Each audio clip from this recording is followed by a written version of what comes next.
Welcome back to My Spirit Lives On, the channel where we answer the questions of life and the afterlife. Today, my guest is Silver Dyer, known as the Rogue Yogi. She's a mystic, a born clairvoyant, and a near-death experiencer from 2017. She has her own YouTube channel called The Rogue Yogi, and she has written articles for Dance Magazine, the LA Times, and other publications, and she currently mentors women in reclaiming clarity, agency, and self-worth to regain their power via one-on-one sessions. Welcome to the show, Silver. How are you today? I'm good. Thank you, Adam. I'm so happy to be here with you. We have a lot in common, and I love what you're doing with your channel. Yeah, we had a wonderful phone call a few days ago, and it turns out we did have a lot in common. And I even had little glimpses of clairvoyance in my own life, which we could get into later. But I know everybody wants to know more about you. I know you've shared your story on Next Level Soul, and then you have a growing YouTube channel yourself where you've shared your NDE. Can we hear it one more time, and maybe possibly any new revelations you've had since that near-death experience in 2017?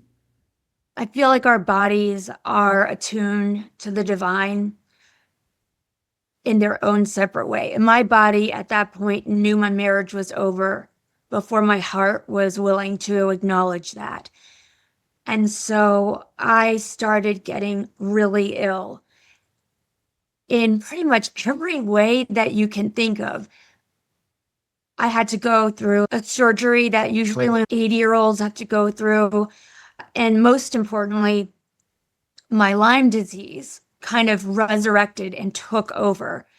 And for anyone who is dealing with chronic Lyme disease, my heart is with you. It's such a trip because there's basically nothing that's off limits. At the start, I was reading in my bedroom and I looked up and I had no idea where I was. And my first thought was, you better know where you are. You're on somebody's bed with your shoes off. And then I don't know how many seconds it took, but I did finally realize where I was. But it had gone that far. And I had ended up needing dripping IVs like attached to my arm every day. And I was on a walker. Like at best, I was like on a cane. At worst, I was like army crawling through the house and making my kids a day's worth of PB&Js, like making them on the floor, laying them out, and then crawling back to the couch and they could come get them as they wanted to. That's rough. Lyme disease makes you feel really tired all the time, right? Like tired and weak all the time? Yeah. It's like, it's a bone tiredness. It's not like the crack-headed tiredness you get when you're, let's say, with a newborn. It sucks your life energy out. And then on the way, it gives you incredible muscle spasms. I had, what's it called? It's literally called like wandering paralysis. The night of my experience, my right hand, I remember this very clearly, my right hand and my right foot weren't working. And I was waiting for my friends to leave because they had been telling me I was dying for a while. I knew that was generally true, but I also knew it was never going to be that day. This night, I knew very calmly. It was so calm, and I couldn't wait because it had been so many years of just living stuck on the couch, like fresh from this, separation, divorce, in so much pain, on so many narcotics, and nothing would help. I'd truly done everything possible. And my last friend left. Thank God it was a weekday. She had to get to work in the morning. And I started doing it was a very awkward crawl up the stairs. I was like using my elbows. My hand wasn't working. And my knee wasn't working. And I thought to myself, it's okay. It's okay to go now because you've tried everything for years and your kids are with their dad and you will finally feel 100% free about allowing yourself to go. Because like I knew it was going to happen. So halfway up the stairs, at that point, it was my higher self and all of my guides. And your higher self is like your infinite self. That's the way I look at it, your soul self, if you will. For our audience, your divorce happened earlier that year in 2017. So you were emotionally drained, right? And Oh, physically yeah. drained from the Lyme, right? And just mentally shattered from the, kind of what was revealed from, like, I was shattered, like in every way, like Yeah. mentally too. And so, I mean, it had been years of this because we actually had separated in 2014. So I'd been going through this for years. And it was very clear that there was no other human means of getting better. I told Adam in one of our phone conversations, I would not believe myself if I weren't me, which is really weird to say, but I believe it's really important for anyone to listen to this and feel that they are totally normal for having any doubt or questioning anything. So at that time, you were mentally drained from a divorce, you're physically exhausted from the Lyme disease, and you're on your stairs on your elbows and your hands aren't working. So you're starting to think like, hey, this is it. Like death is coming for me, like kind of a feeling. I knew it that afternoon. I'd already been to the ER in the morning, and the only thing they could say was that my heart was beating like all over the place. And then they let me go. There's a little bit more with my dad and I where it was not received. And I have a history of not being believed actually in my own family for other things. Especially, I think what kicked that off was, at 3 years old, coming and crying and telling them about the things that were in my room. So it began a dynamic of my not being believed. So I knew I was going to die that afternoon, and I was so at peace with it. I just couldn't wait to be left alone. And so to me, my higher self is, we all, from what I've been shown and understand, we all have this soul self, the part of us that connects with our infinite selves. And then we all also have however many number of what people call spirit guides, which are different consciousnesses that stay with you sometimes for a certain project or phase, and many of them for a lifetime. When I was halfway up that staircase, they took a straw. I could see this and feel this. So they took a straw and they went like what you used to do in the cafeteria, and they hit me with a little straw wrapper. And I was like, what? And they were like, they said, you have one last chance. You have to get out of your body tonight. They're used to this, but my immediate reaction was to be like, wait, what? Very used to that. I go like toddler when I'm like, what? Because I had never astral traveled. I'd never been like, okay, I'm going to astral travel now and just gone. It's just been something I've done forever because I've always felt so unsafe here. I would get out of my body like almost every night and go do this, but I don't know how. And I was really worried that they said that because, of course, I'm like, I don't know how to do that. I don't know how to do it on command. Nothing. It's like crickets. So I take that now as like they were doing it one step at a time because that's where I was at. It took me another good while to get up the stairs. And then I had like a set of stairs to get up to my bed. And then I was like, okay, you guys have got to tell me how. And they said, lay on the edge of your bed to where it feels like you could fall off. Lay on your side, just on that razor's edge. And halfway between being awake and being asleep, roll out of your body. And I was like, okay. And I'm very familiar with that phase of being awake because those are like two of the most sacred times of day. Waking up and going asleep. It's when you're most conscious of the world of spirit. Oftentimes people will like wake up to their name being called, let's say, or a song your guides are giving you. But so when that moment happened, I rolled out of bed. I had no idea what to expect. But what happened was actually really made a lot of sense. There was suddenly a massive, it looked like an animated charcoal. You know what those charcoal sticks are? Like when you draw, they're like deep black and very sooty. So the portal was huge and it looked like it was drawn with black charcoal and it was going so fast. It didn't even look like a portal. It looked like a blade. I've never seen a portal go this fast. And I also, at that point, had not intentionally initiated myself in the dark. Because as a clairvoyant, as a kid, like I've grown up terrified of the dark.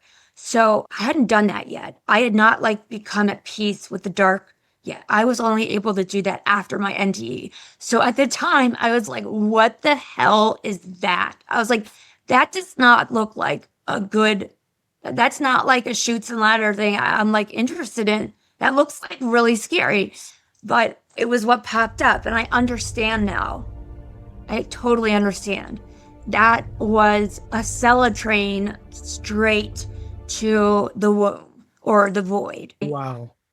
Went in sideways because I was like, I don't know what I was thinking. I still sometimes have human thoughts like this. I'm thinking it's going to rip me apart.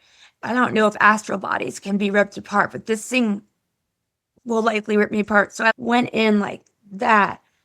And there were no bells or whistles or no light. I'm like, where am I going? But it happened so fast. And then immediately I was just floating. No context, nothing. And I do think that my story goes beyond the astral body and into some of those really sheer subtle bodies. Our auras are actually, I don't know exactly on the bottom, but it goes 10 feet high and there are so many layers. I think that the moment I entered that blade, I was no longer in my astral body. I was in one of the really way far out, way more etheric, more ether than anything else. I was in one of those bodies. You got to your edge of your bed, and at that time, it sounds like your spirit guides were kind of communicating with you telepathically because you knew you were about to die. And then you start astral projecting as part of the death process. And then at some point, weren't you also pronounced clinically dead, or what happened there? Yeah, my guides told me, they were like, you have one last chance. Because I knew I was going to die. So they said, I had one last chance. You have to get out of your body tonight. And so then when I got to my bed, they gave me those instructions, which I followed, but they didn't give me any more. And so I had no idea what to do. And I just did what was in front of me because I trusted, like, obviously this is for me. As it turns out, everything is for us, as annoying as that might seem. But when I came back, it is when I understood I was dead, which has to do with doctors and different things. I knew it was the void. People had talked about that before. But I was really scared of the dark. I mean, it really gets down to that. I was a grown woman, terrified of the dark. So you were facing one of your fears. It might have been a challenge for you, facing one of your fears. It was just going back to the divine feminine. It was like, it was the womb of, I call it the soup. I can see everything around us, like the ether. And it looks like, to me, like a ballpoint drawn, like swaying topographic lines. And to me, I think of it as the ether. That's just my hypothesis. I just call it the soup But in there was no soup. And I believe what we talk about as the void is like the feminine aspect of whatever your word for a higher power is. And like that space, there has to be that, if you want to call it this, like some kind of negative space for the masculine aspect of that prime consciousness to manifest in. So there was no soup, no beings, no sound. It was so dark. And I immediately said, out of fear, God, please take me somewhere safe and good. And before I had thought said the first syllable, it was like, it was probably faster than this, but it felt like it was like, light speed. And yeah. I still said the phrase because I was just like, there literally is no time. There literally is no time. And immediately I was floating. Like I kind of felt like I was like a tea bag, like just like floating. And there were just these blazing rays, all shades of gold. If I was a human, I knew they would have sizzled my eyeballs out. And I'll just say God, because it's easy. I knew that was God. This bothers me so much, but we're talking in English, so I'll just say he. Or no pronoun is fine, just God, source energy, whatever. So the first thing that this prime consciousness did was ask me immediately, do you want to stay or do you want to go? And they meant by that, did I want to stay? It was an exit point. It was absolutely, we all have exit points. You might not be aware, but we all have pre-planned a few, depending on what you plan for your life. A few points where like an exit would be available should you choose to take it. And I was like, no. And I immediately projected an IMAX-sized image of my two boys. And I was like, I have to go. I have to go. I have to get back. I need to help raise my boys. And I really did. Our family dynamic is such that they really did need me to balance out the family and to have that influence on them as young men and as men. And I was so scared that God like wasn't going, this is really cracks me up, actually. It's I can't even imagine after this thinking this, but I was worried God wouldn't believe me.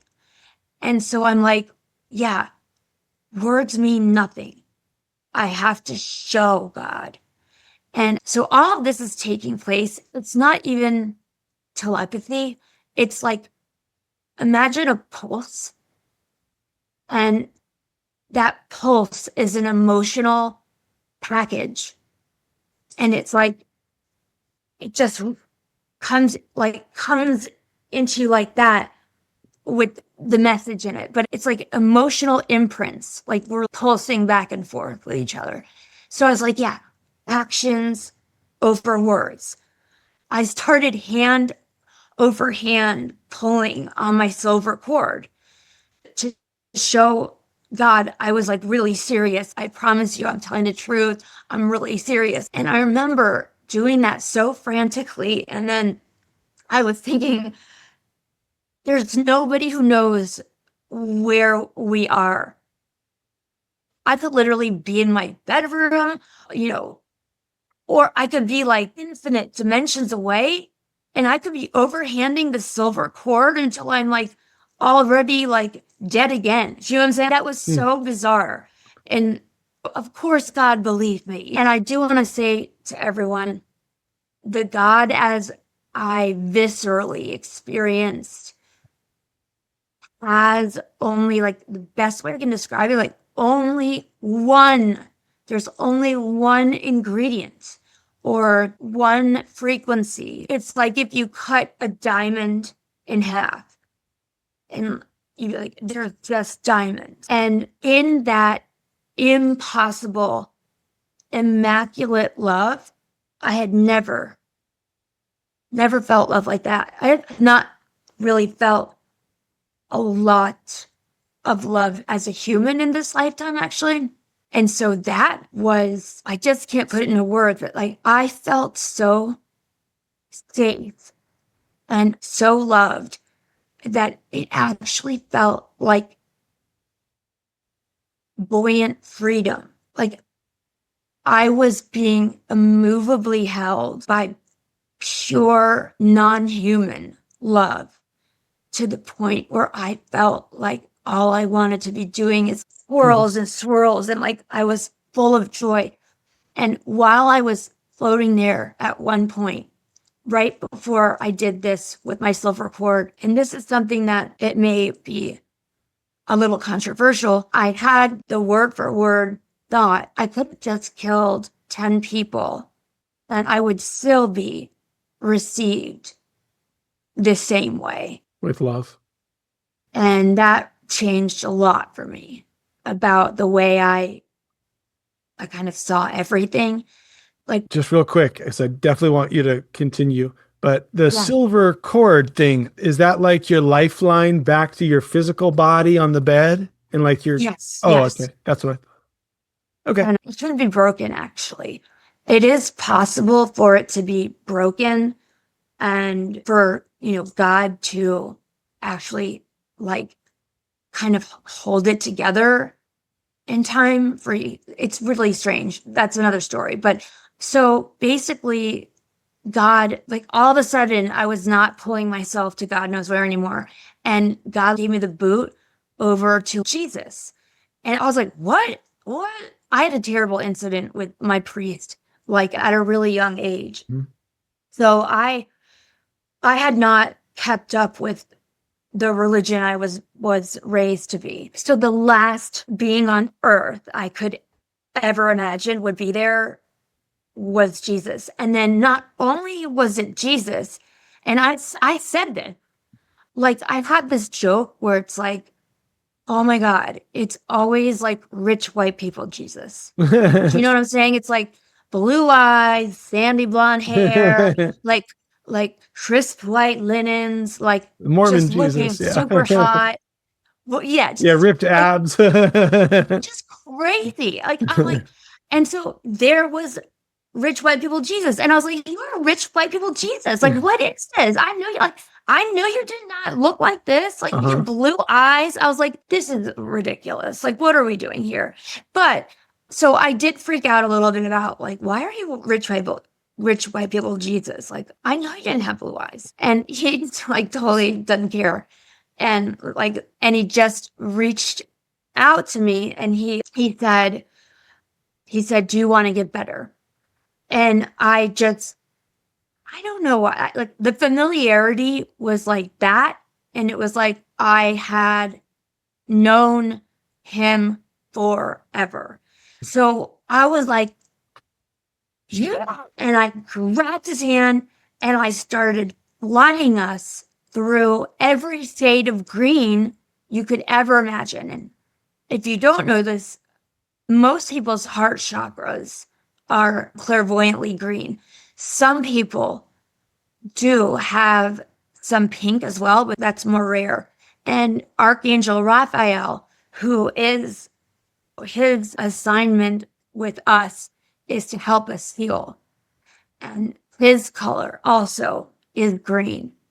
I still don't know what that was, but it was something that made sense to me that I projected and was just yelling over and over. I'm going to get better as fast as I can, over and over, holding hands with Jesus, freaking out with happiness. And then we're now my favorite place, floating in like space, like what looks like the regular human space, like with stars and Cosmos, yeah. Love it. Because I actually grew up and I used to say to myself, I used to actually think that I was an alien because of everything that had happened with me and that I see and that I participate in. I'm like, how did I end up here? Like, why am I here? I'm clearly not like, that's what I thought. Yeah, And so, clairvoyant activity, and you're like, where is this coming from? Is this good or evil? Yeah, I can see why somebody might think that if they're having those experiences. yeah, much of my experiences also had to do with going to ships. I'll just say I have a guide, for example. I named him when I could start talking. So I call him Table. Because I was always on a table with him. Okay. Not scary. Okay, it does not. That sounds scary, but I was always on a table with him, and he was always the one to get me. And he's a mantis being, and their race is very, very intelligent, and they're not emotional like us. They're logical, but they still love. It's just a different kind of love, and their race is really well known for being galactic anthropologists. So those moments with Jesus, did he help confirm your clairvoyance was a divine gift and it wasn't anything to be ashamed of? Is that kind of what came out of that? Oh, but what he did was, I guess, yes, I've never thought of it that way. But yes, what he did was he said, after the green tunnel, he said, okay, so where do you want to go next? He already knew because we could have ended up anywhere. But I now know that this whole thing was kind of it was coming from me. So of course I ended us up in space. That makes sense. And she was like, where do you want to go next? Because obviously I had brought us there. And I wanted to go visit a guide of mine, a lifelong guide who I've named Perry. Perry is a light being. He does not have a corporeal form, but I knew if I could get onto Table's ship, there's a way for Perry to present as a being that's solid. And I could finally, instead of just clairvoyantly seeing his colors, I could just finally hug him. So I told Jesus, I was like, I want to go meet Perry. And again, before I had even said we were floating right next to Table's ship, which is enormous. But there is a infinitesimally small door in the hull that is probably the size of a human being front door, which on a ship is Like a mouse hole.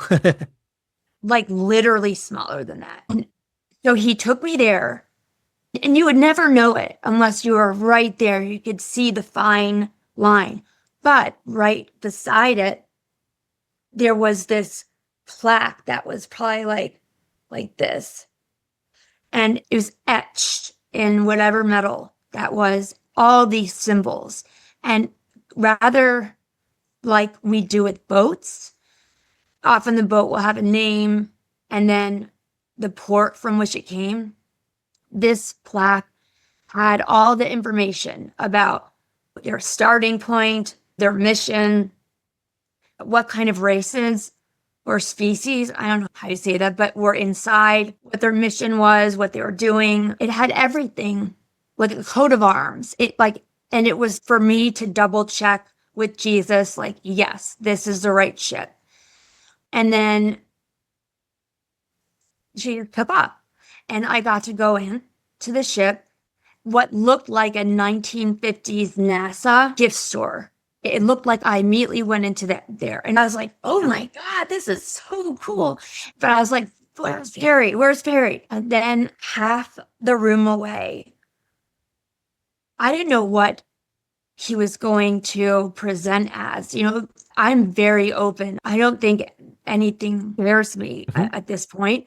So I didn't know what he was going to be like, but you know what he did? I am not joking. It's probably because I worship the book Contact. It's been made into a movie with Jodie Foster, but like in that movie, you can kind of see the outline of another being, but when the being enters her ship, it looks like her father. And so when I saw Perry from the neck down to the exact kind of flannel shirt to the exact kind of like dorky black khakis he wears to the exact boat shoes, it was my dad with another dad face, a different dad face. Like it could have been any one of my friends' dads, but it was Perry. And so he was talking to somebody in the store, and I was like, I was really annoyed. I was like, I don't know how much time I have here. Like, can we get this? Like, what? But I didn't want to be rude. I was like, I'm not going to be rude to Perry. But so I just started looking at all the keychains. They had the most awesome rocket keychains. I was like, oh my God, I want all of these. So I'm just looking at these and I'm like, can you get the hell out of here, please? I really need to talk to this person. I don't know who you are, but get out. If you're on this ship, I already know, just get out. And the person left and I went running up to Perry and just gave him the biggest hug. And then we had the weirdest conversation, and I've never figured this out before. Yes, I did. I just figured it out right now. Really? Okay. Oh, do tell. We had this conversation. I never gave it any thought, but he said, what do you think about the working here? And I was like, I want to. Yeah, like, of course. He's like, do you think maybe just part-time, maybe you could work here? And I was like, yes. I'd be honored, yes. Today's episode is brought to you by Liberty Vacation Rental, a great place to rest in the Wild West, offering fully furnished 2-bedroom, 2-bathroom rentals by Lake Powell, and available for long-term renters at a much lower rate than California prices. Visit the link in the description below for your next vacation. And so I told you I would go up to Table's ship a lot, and I'm talking from when I can remember. And I started going up there differently. Oh my God, that's what I was saying yes to. The non-sentient, the logic-driven beings are so invested and interested in understanding sentient or emotionally driven beings. And as I said, their race and their ship in particular are extremely interested in this. They follow lineages. So if anyone's listening and you think like, I know I have some kind of a connection to multidimensional reality, and there's probably like a story in the family, like for me, it's like definitely skip my mom, even though it didn't, but she just won't admit it. Like every time she puts on a watch, the watch stops moving. I'm like, Mom, do you think that's just random? And she's like, whenever, like, it's so hard to talk to her on the phone because the phone keeps hangs up. She's like, I know, it's just me and electricity. I'm like, no, like, it's not just you and electricity. You know, she's been on Table ship with me too, you know. Really? The watch thing happened to me too once. I don't wear watches. Really? What happened? I don't wear watches anymore. Just like a regular, like, what brand was it? Anyways, it was like a mid-level brand, like $100 watch, a nice watch, and new battery. And just like the same day I put it on, it just stopped working. And I thought the store scammed me. I thought they put in a bad battery, but they're like, nope, new battery right out of the packaging. And I'm like, I was like, maybe I don't need to wear a watch that bad. And then somebody else told me what you said. They said some people just have unique physical energy that it'll kill your watch. Frequency. It's like what you emit, you know, it's like we all have what we emit, you know, and that happens to me with this watch. And I was like, you gave me a bad battery. I'm like, oh my God, you guys scammed me so bad. And so now I don't even put batteries in my watch anymore. I just wear it. I'm not going to keep paying money for this, but that only started happening recently for some reason.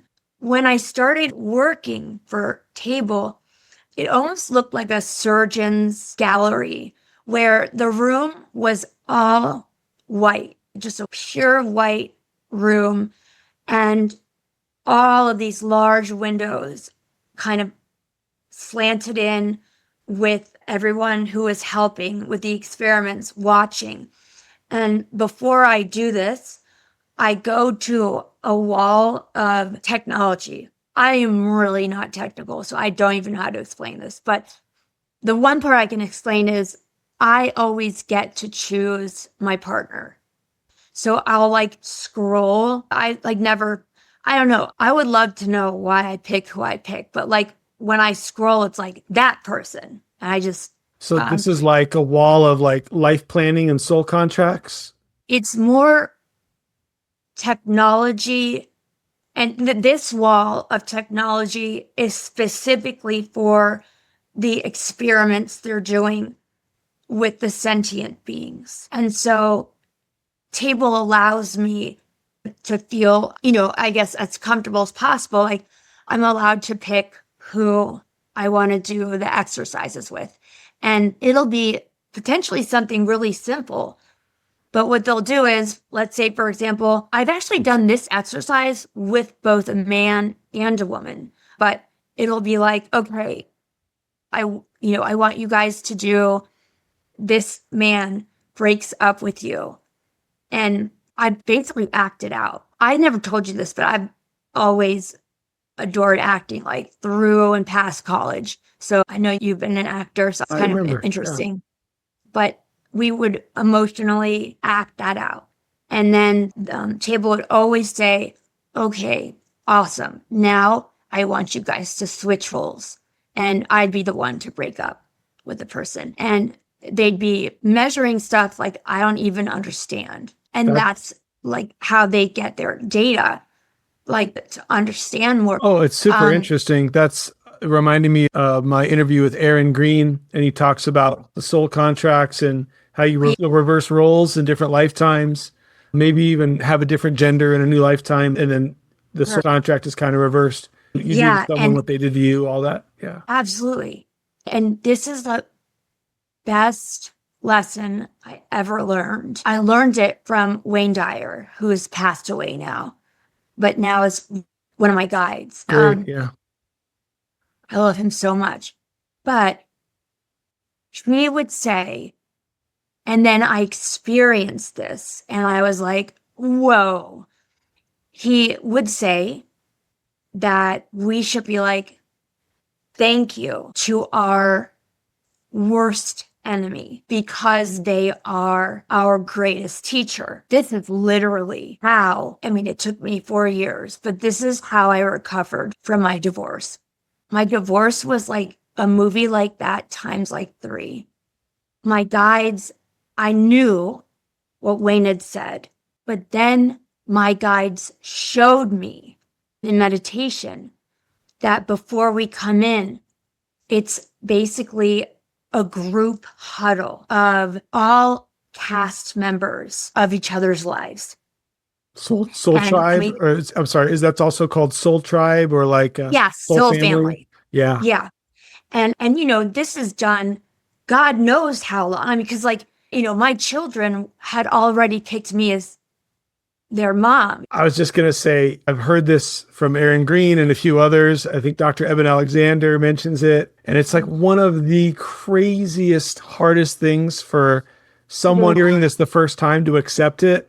Carrie Cohan, in her book, The 5 Lessons of Life, she writes about it. But it's one of the hardest things to accept it. Why would I want abusive parents? Or why would I want to be betrayed by my lover? Or why would I want whatever it is? And, get an arm chopped off in a battle in war or something. Like, why would I want? But this is what we do. And it's apparently our higher self from the infinite perspective is like, oh, that's just a walk. That's a day in the park. That's just a minor thing. You'll get through it. And then I want to add this, which for me, when I hear truth, when I'm meditating and my guides are teaching me something or showing me something, or I'm always asking questions. Just I cannot stop. If it's on Google, if it's in meditation, if it's with a person, I have to. And they showed me one step further than what Wayne had talked about. So that's what I used to forgive my ex-husband. But they showed me in that group huddle that only your most beloved, your absolute closest soul family is ever tasked with doing the unthinkable. And that makes me think of my priest. It makes me think of my... I've spent four years straight trying to unshatter from my marriage, and I have. But like, it's like they showed me the group huddle where this is not a joke. They were like, who's going to do this? What happened? Putting you through a painful experience, you mean? Yeah. Yeah, he like basically molested me. And was that public knowledge? Is that okay for me to include in the final? I don't care. Okay. I don't care. I know my doesn't watch anything spiritual. I can guarantee you that. And I would not care if he did. But so for whatever reason needed to happen first, and then the priest needed to happen later. And I saw the huddle along that same mind. They've shown my dad and I dressed.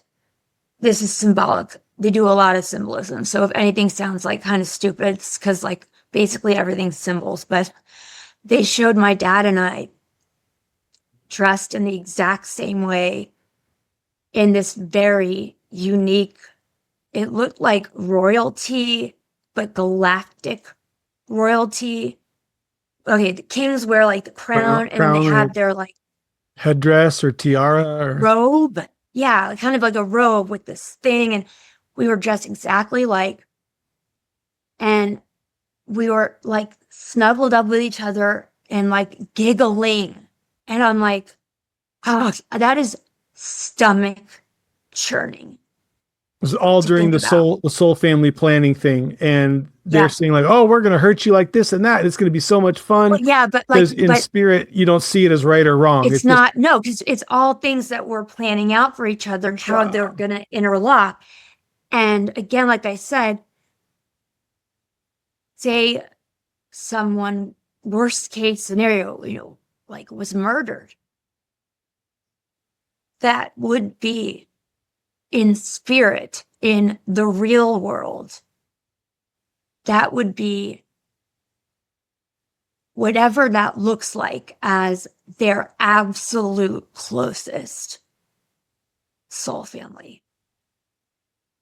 And that's so hard to wrap your mind around.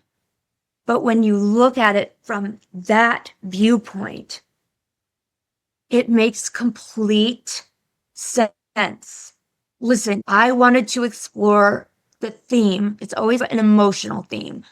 I'm very certain that I wanted to explore and it's always a spectrum from like the worst to the best. Like I wanted to explore the emotional theme of power over, power under, and all that comes with it. If you think about it, if we're more so, it's like we're in the form of our higher selves or soul selves.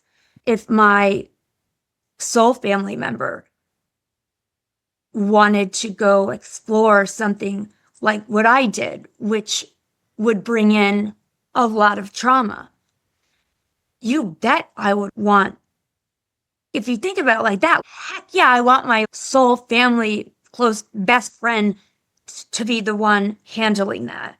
Do you know what I'm saying? It makes sense from that point of view. But from our point of view in the here and now, it's like, it's so mind-boggling. I heard another person say basically that cliche old saying, like, what doesn't kill you makes you stronger. That actually applies to this kind of scenario, but with your soul, like your soul is getting stronger. But then I have so many questions around this because I think a lot of our viewers are open to the concept of reincarnation because I've talked about that in other interviews and how reincarnation has been scientifically proven. But then people are like, why do I want to come back to this planet? It's got the toughest lessons. It's like the hardest place to live a life. And so then it's like, wait a minute, are we stuck in, so here's my question, are we stuck in a kind of cycle of reincarnation with this soul family, or isn't the goal to get to heaven and not have to reincarnate, or why do we do this? There's no goal. There's no heaven. There's heaven. no hell. There's just, I don't call it God. So there's only returning from whence you came. You hung out with Jesus for a little bit, though. Didn't that feel like heaven for a while? Or being around God loves? Funnily enough, 2 years after my near-death experience, I had made all these videos saying that Jesus saved me. Again, I was like, oh my God. I felt kind of bad because I was like, never felt really close to him when I was there. And in a meditation 2 years after, and I channel a lot during meditation. And basically it's like, I talk to God, Jesus, the archangels, my deceased family. I talk to them. I don't do like formal prayers because that I don't relate to them. When I say the, like I cannot pack that with meaning because the word doesn't mean anything to me. It's always our intentions and what our hearts are emitting that really translates. So if anyone has ever felt confined by official prayers, I'd like to offer you another way, which is just really to talk to these consciousnesses as your best friend. But he interrupted me. I do remember that. And we're very close now. Who was who was interrupting? This was Michael? interrupting. Oh, Jesus. Okay. When I was meditating. And I was asking maybe God or, another being like a question about something about my near-death experience. And he interrupted and was like, Silver, I did not save you. He's like, I was just there for the ride. So he said, I didn't save you. I just came along for the ride. Just like Teddy, my teddy bear. I'm a grown woman, a grown-ass woman who has a teddy bear. And he's like, I just came along like Teddy, like your BFF. And I was like, what? Because that blew my mind. I'm like, that's what you do though. You're Jesus. I'm like, you used to like go around saving people. And he said, no. He said, we just had to get you sufficiently up and out of the fray long enough. What that means is I could not get better. I was not healable by like humans.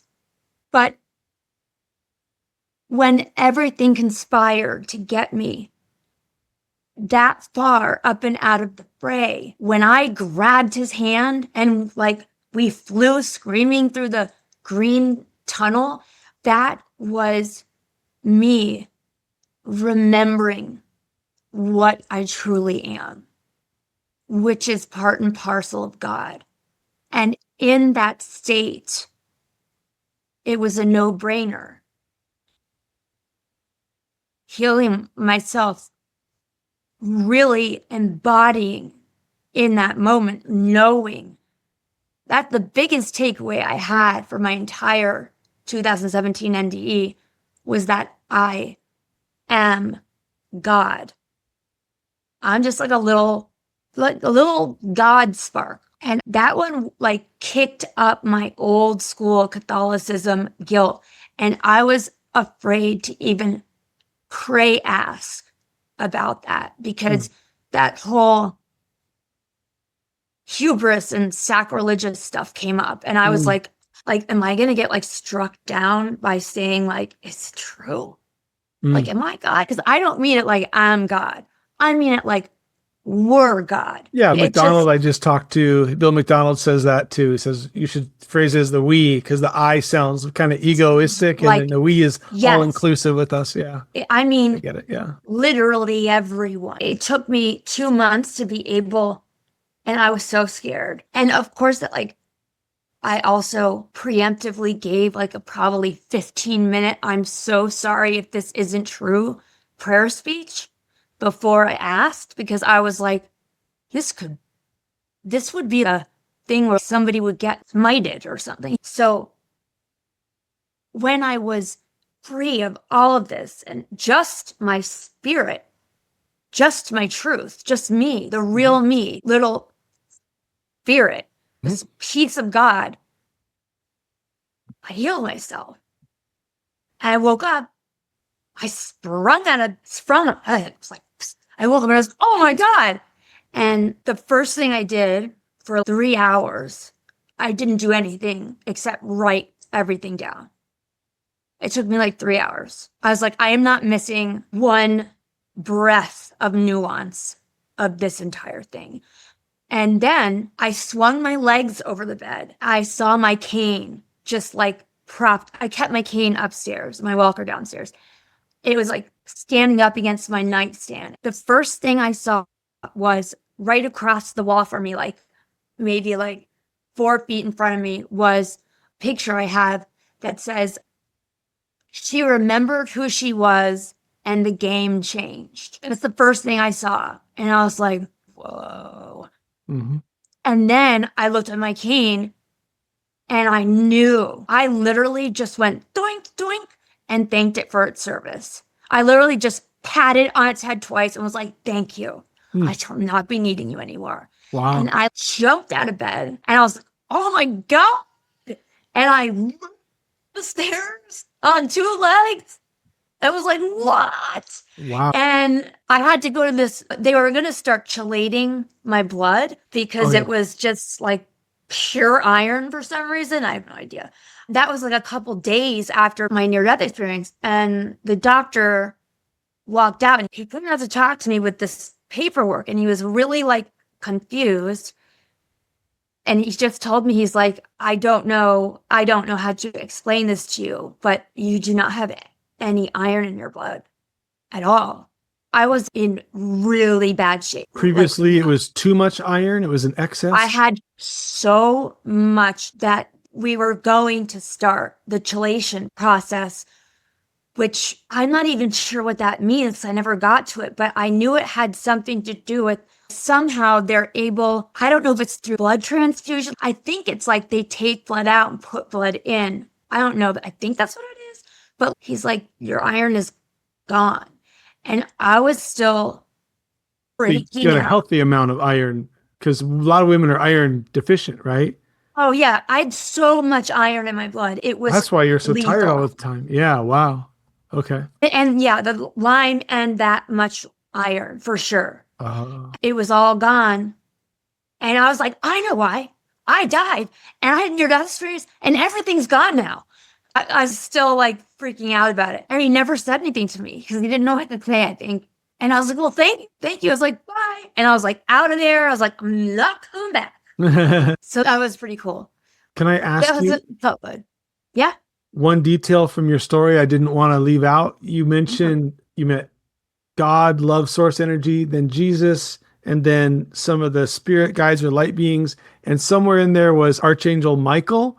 I didn't want to leave him out of the story. What was that like, meeting Michael? Oh, no, he wasn't on this trip. Oh, it wasn't. Okay. Sorry. We flew through Archangel Raphael's energy. Archangel Michael is a man of few words. I'm serious. But every word, like he might say 4 words, but they'll blow your life up. Do you know what I'm saying? Mm-hmm. He's very terse in how he speaks, but he also, if any of you are out there and your kids, I used to say as a kid, if I have a kid and my kid is ever like me, they are not going to grow up afraid. That was like, I had committed that to myself like decades ago. And so I didn't know this, but like, I thought it was the devil.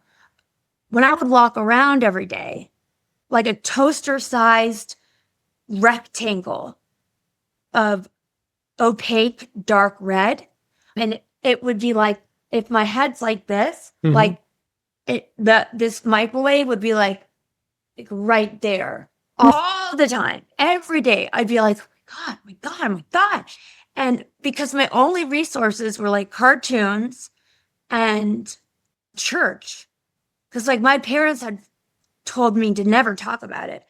And between cartoons, which had a lot of animated red little devil people in it back then, you know, but like I thought that the devil was following me. I thought that was the devil. And as it turns out, that was Archangel Michael presenting in what is commonly The root chakra color is a kind of rich, deep red. Mine's actually not. Mine's actually like silver. But that was him. I had, as a child, broke my energetic line that anchors us into Earth.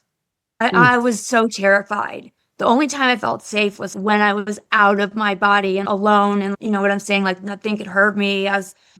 So he was literally there every day, grounding me. And I never knew this. He loves looking over multidimensional children. It is his love. Would you get telepathic communication through that, or premonitions or warnings?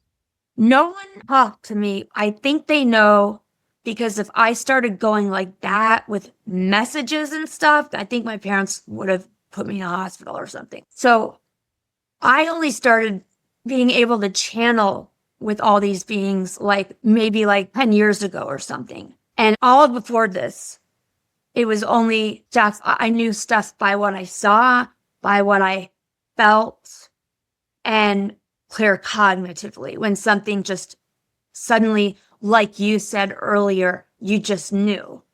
Or like you said it to me before, when you're like, I just knew.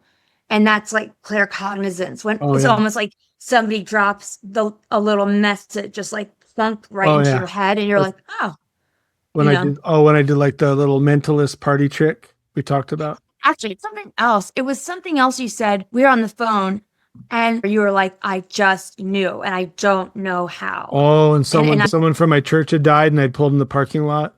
Oh, yes. And I was like, I know why. I didn't say anything, but I was like, yeah. Yeah, I remember that day. You came back from your NDE with like this philosophical conclusion. I think you say nothing real is ever lost. Could you tell us more about what that means? It was maybe from an interview you did a long time ago. Maybe you don't remember. Yeah, I know. But I guess what I mean is, like, first of all, the only thing real right here is, if you want to call it like my soul and your soul. I no longer think of, I know this makes me sound like somebody who wears a tin hat, but the people who find themselves drawn to your channel or my channel on YouTube, they have a connection of some sort, or have a deep interest in this. And if that fits you in any way, I would bet you $100 that you intentionally incarnated to assist.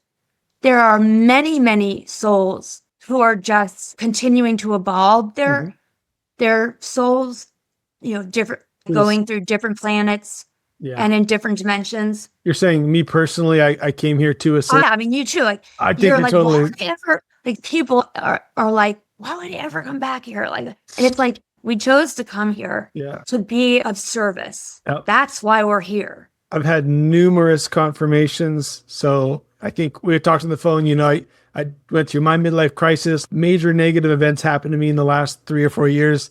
Then I started binging the NDEs and reading the books. And then I got through the depression. And then I started the channel. And I felt like I wish I started it sooner, but hey, everything's in the right time, I guess. And I'm so excited about it. But what's crazy is I've had friends who know me. They don't know each other, but they all know me. And I've had at least getting close to half a dozen phone calls or text messages where it's like, hey, I love your YouTube channel. I think this is what you should be doing. Should double down on it. So yeah, I think I appreciate. Yeah. I was going to tell you this on the phone the other day, but I was like, oh, that's probably too weird. But I have like 2 formulas we don't have a sole purpose. Like, everyone seems to think we have like one purpose. Like, yeah, it's like, that would be a little cruel, because there's a lot going on here. Oh, yeah. Singular purpose, you know what I'm saying? So we like have many, and then the choices we do make within our incarnations activate certain ones. One way to kind of tell what is most likely a purpose of yours, there's the thing that you love the most, that you're most passionate about, turned somehow into a vehicle for others, turned into a vehicle of service. And my higher self showed me a very deep, black, mirror, glassy mountain lake.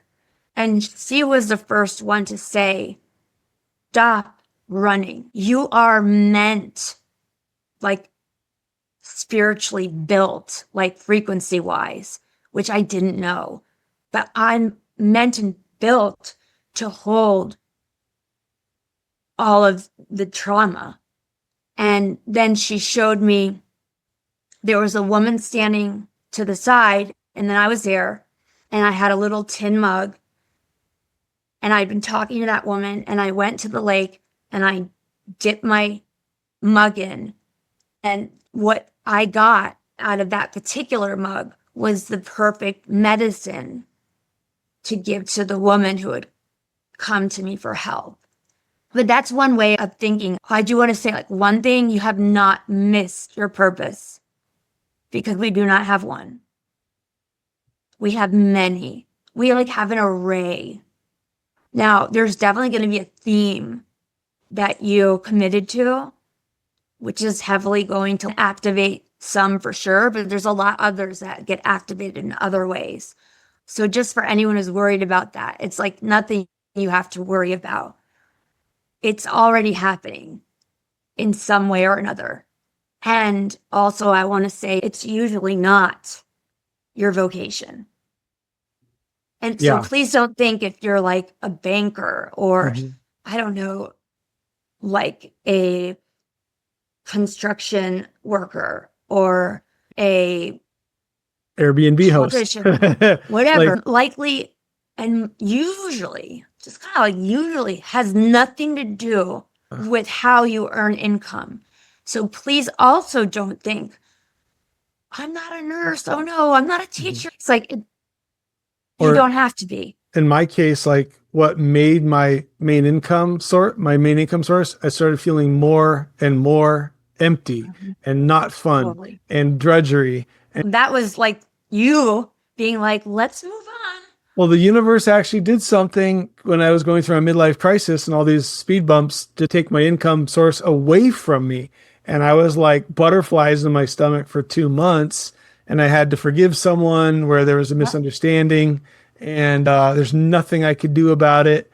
And around that time, I called a mentor friend of mine. He's like, I think you need to get back in your YouTube channel. You have a degree in communication. Your YouTube channel has been on the back burner. And I'm like, yeah, but like, that's just like hiking stuff and adventure stuff at the lake. And I used to do that with my ex, and now I don't want to do it alone. It'd be miserable. And he's like, well, what else are you interested in? And I'm like, oh yeah, near-death stuff, near-death testimonials. So I just jumped in feet first, and I really love it now. And I'm really passionate about it. And it does feel like a life purpose. And it does feel like something I look forward to, that I want to do, that I enjoy doing. And I would do it even if I never got monetized. I would still do it. That's same with me. Like, I'm still chugging along at like 3,500 subscribers, but it's like, I'm still doing, I'm living the exact way I would be living no matter how much money I had. Like, nothing would change, nothing. And that's the kind of person who's like, I don't want to retire. I'm never going to retire. It's just what I do. Like, you know, it's like, I'll always be doing this, always, you know? And also, like, sometimes we actually need God to do something for us that we can't do for ourselves. I used to think of that as a weakness, but it's not. And what made me think of that is, as fraudulent and abusive my marriage was, I never could have left. And in fact, I begged him to stay for 6 months. I had been so diminished, like in my mind, like I just felt like I'm not capable of doing anything. I'm useless. Like, what am I? You can't go, you know? And it's like, for me, and I know that was arranged, because with the way I grew up and all the stuff that happened, of course, my mindset is going to be like that. Was it like you basically needed God to help you break that old pattern? I could not have done it. So I feel like that's what happened God's to me too. Oh yeah. I'd become so belittled in my own mind. I had no agency. My therapist asked me in our first session after I found out everything. At first, I was like, why are you asking me? This is so stupid. But then I realized how not stupid it was. She was like, can you tell me your favorite color? And I was like, my whole life has been about color. I have a whole lexicon of color, shades of it, sheerness of it, how it moves, if it's layered. My life has always been about color. And I couldn't answer her. And then she asked, what's your favorite food? And my best friend was like, Susan, like, I'm not saying this to be mean. This was like a long time ago. She said, you look like you're homeless. I thought, I'm doing the best I can. And I saw in the same closet. Couldn't even put an outfit together. That is how far gone I was from like my innate natural agency. It's not a weakness. No, it's an honor for them to be allowed to help. And we're meant to ask for the help, you know?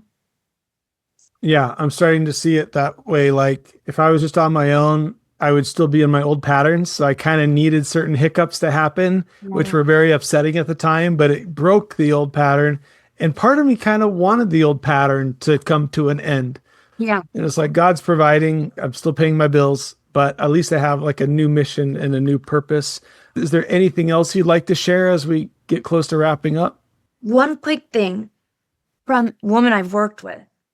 The number one thing that their higher selves asks me to relate to them is to ask for more help. That even if you had a breakdown 2 hours ago and we're praying, asking for help, and it's 2 hours later and something else is going on, it's like this is like an all-you-can-eat buffet situation. And you're not hugging one of them. I used to think I wanted to ask Archangel Michael to sleep with me every night because I was so scared. But I was like, I can't do that. There's plenty of bigger things he needs to be dealing with. And then I realized through more meditation and stuff, like all of those higher consciousnesses, they can be everywhere at the same time. So not only do they want you to ask for more help, like I just want to put in that side note for anyone who's like me and was thinking like, there's only one of them and I don't want to hug. And you know what I mean? That's what I would definitely want everyone to know. Beautiful. That's a good point. What is the best way for fans or followers to say hi if they want to reach out on social media? Do you have a platform you prefer? I would love it if you guys went to my YouTube channel. It's Rogue Yogi Official. I would love that because that is like the whole library of my experiences and then also the wisdom that over time with prayer and stuff I've kind of gotten from all my experiences. Like that's all my stuff there. If anyone's interested, if you want to get in touch with me, you can go to my website, Rogue Yogi, or you can just email info@rogueyogi.com, and I welcome anyone to do that. If anyone is out there and they're like, where do I get help for my weird stuff? Like, I got you. I love it. Miss Silver Dyer, it's been a wonderful, enlightening, and multifaceted conversation. I have a feeling we'll do it again sometime. Yeah, that'd be great. It was really great to meet you. Thank you so much. Thank you, everybody. Because my spirit